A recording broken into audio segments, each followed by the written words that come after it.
Inilah hasil rekaman CCTV di toko milik Bisri Effendi, warga desa Jati Anom, Kecamatan Kaligoro, Kabupaten Blitar, yang diamankan Satreskrim Polres Blitar. Dalam video ini tampak terduga pelaku pembunuh bos toko melakukan dengan seorang diri. Polisi juga masih melakukan olah TKP, lanjutkan di rumah Bisri Effendi, bos toko korban.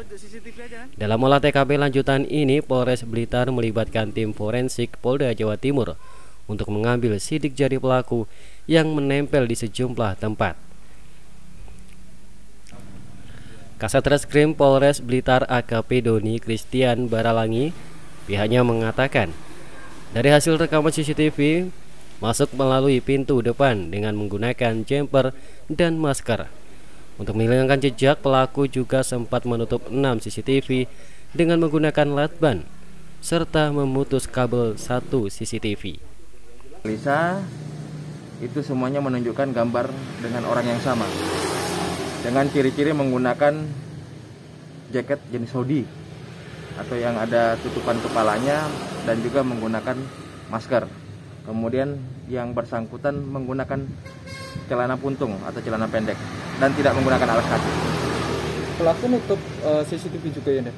Ya, kami mengecek ada beberapa titik, sekitar 4 titik kamera CCTV yang ditutup oleh pelaku menggunakan aluminium foil. Nah, selanjutnya ada 1 titik CCTV yang kabelnya diputus oleh terduga pelaku. Sebelumnya Bisri Effendi, bos toko lontong, ditemukan tewas dalam kondisi tangan terikat dan bersimbah darah di dalam rumahnya. Dari Blitar, Jawa Timur, Dwi Haryadi, SRTV.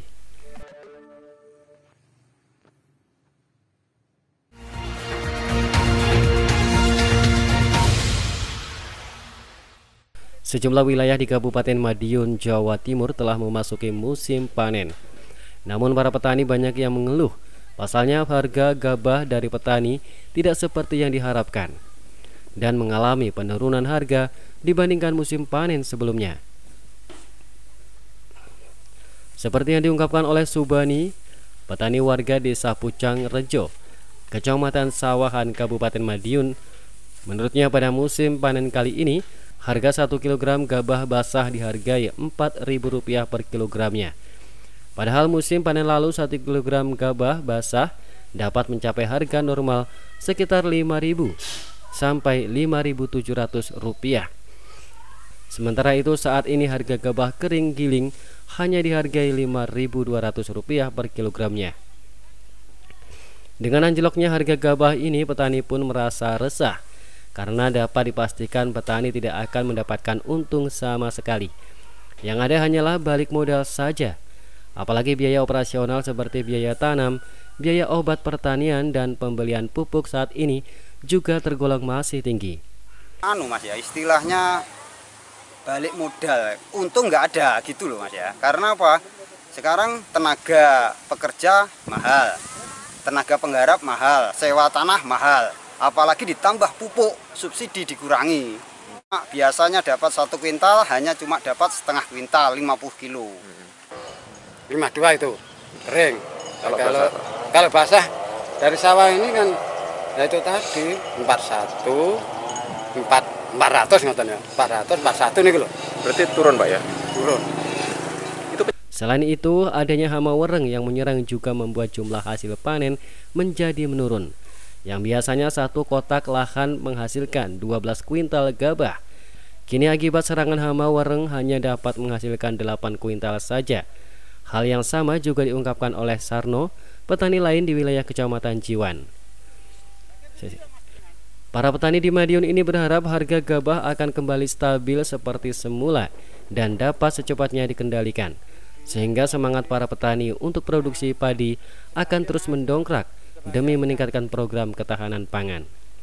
Dari Madiun, Jawa Timur, Imam Iswanto, SRTV.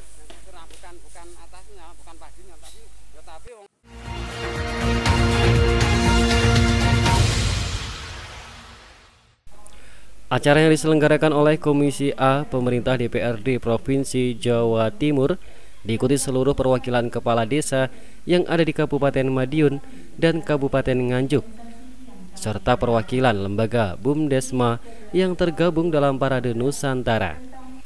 Dalam kegiatan tersebut, para peserta diwajibkan mengikuti pendaftaran serta pemeriksaan rapid test antigen dengan protokol kesehatan yang sangat ketat. Sebelum mengikuti kegiatan sosialisasi guna mencegah penyebaran COVID-19, acara dihadiri oleh Ketua Komisi A Maijen Purna, Dr. Andes Istu Hari Subagio, serta Hajah Aisyah Lilia Agustina, anggota Komisi A Provinsi Jawa Timur, dan Andi Firasadi, anggota Komisi A Provinsi Jawa Timur. Selain itu, sosialisasi juga menghadirkan Muhammad Yasin selaku Kepala Dinas PMD, Pemberdayaan Masyarakat dan Desa Provinsi Jawa Timur, Lili Pujastuti, Kepala Biro Hukum Setda Provinsi Jawa Timur, serta Abdul Halim, Kepala Desa Sekapuk, menjadi motivator pembicara dari Kabupaten Gresik yang dikenal sebagai Desa Miliarder. Nampak para peserta fokus mendengarkan paparan materi dari para motivator dan narasumber. Menurut Ketua Komisi A Provinsi Jawa Timur, sosialisasi tersebut bertujuan meningkatkan pelayanan terhadap masyarakat miskin dan meningkatkan kapasitas pemerintahan desa, serta meningkatkan ekonomi masyarakat melalui badan usaha milik desa BUMDesa di tengah wabah COVID-19 ini. Yaitu untuk potensi membangkitkan pemberdayaan masyarakat desa. Nah, kalau tadi plus inovasi, mudah-mudahan nanti akan muncul itu.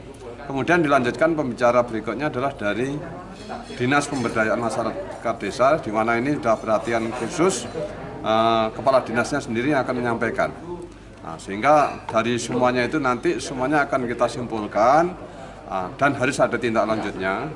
Bahkan seperti yang disampaikan oleh Pak Bugo, siap jadikan pendampingan. Kemudian kebijakannya nanti juga masih perlu dievaluasi atau tidak, disempurnakan atau tidak. Akan kita lihat dari apa yang disampaikan Kepala Dinas Pemberdayaan Masyarakat Desa. Inilah yang menjadi stressing bagi kita, dan ini nanti akan saya kawal sampai dengan betul-betul perda ini bisa aplikasi di lapangan. Dan mudah-mudahan juga akan bisa sedikit mendorong tentang bangkitnya ekonomi dari basis desa.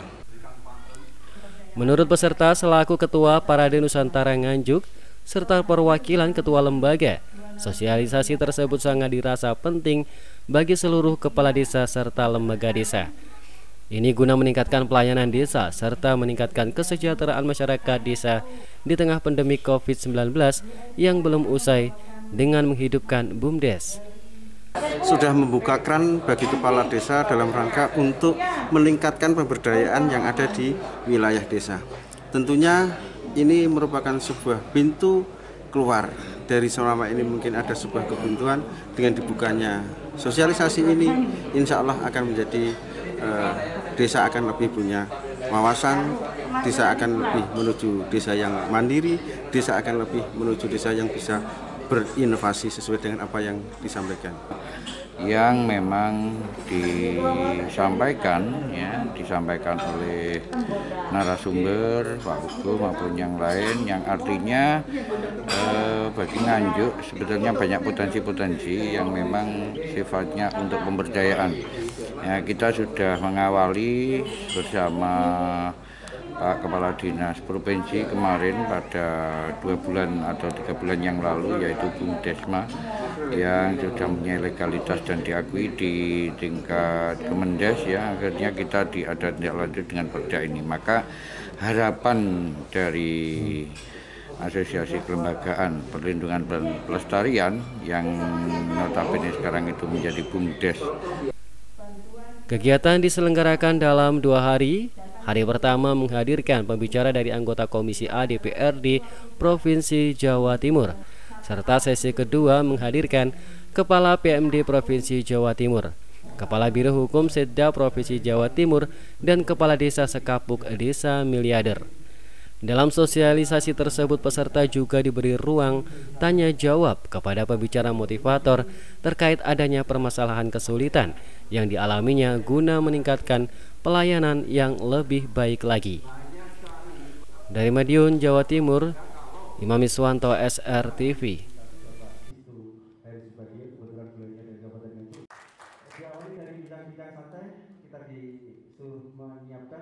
otoritas kepala desa dalam rangka desa.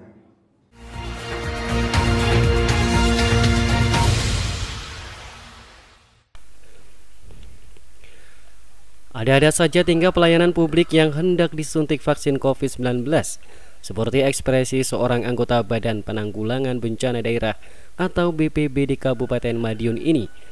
Ia hampir kabur karena takut jarum suntik saat akan mendapatkan vaksin COVID-19 di Pendopo Muda Graha, Senin 1 Maret 2021 pagi. Setiap kali petugas medis akan menyuntik, pria yang diketahui bernama Bagas terus saja ketakutan, bahkan berusaha menghindar. Sejumlah rekannya yang mengetahui terus memberi semangat, sehingga akhirnya Bagas berhasil divaksin meski sambil meringis kesakitan. Dari data yang ada, hingga hari ini sudah ada 3.662 pelayanan publik yang sudah mendapatkan suntikan vaksin COVID-19. Dari jumlah itu, 261 orang ditunda karena saat akan divaksin mengalami tensi dan suhu tubuh yang tinggi. Sementara 106 orang lainnya batal divaksin karena memiliki penyakit yang menjadikannya dilarang untuk divaksin. Yang kita lakukan 3 hari yang lalu, itu jumlah yang divaksin mencapai 3.662. Ya. Kemudian yang tunda ada 261, kemudian yang batal ada 106. Itu hasil rekap yang kemarin. Kalangan apa aja, Pak? Kemarin itu mulai dari pelayanan publik yang sering berhubungan dengan masyarakat, yaitu mulai kepala desa, sekretaris desa, kemudian OPD pelayanan di lingkup Kabupaten Madiun, kemudian juga ada relawan, termasuk kemarin itu media, teman-teman. Vaksin yang dilaksanakan ini merupakan tahap kedua dan termin pertama yang telah dilaksanakan selama 3 hari ini. Adapun jumlah yang ditargetkan akan selesai pada hari Sabtu depan. Dari Madiun, Jawa Timur, Imam Iswanto, SRTV.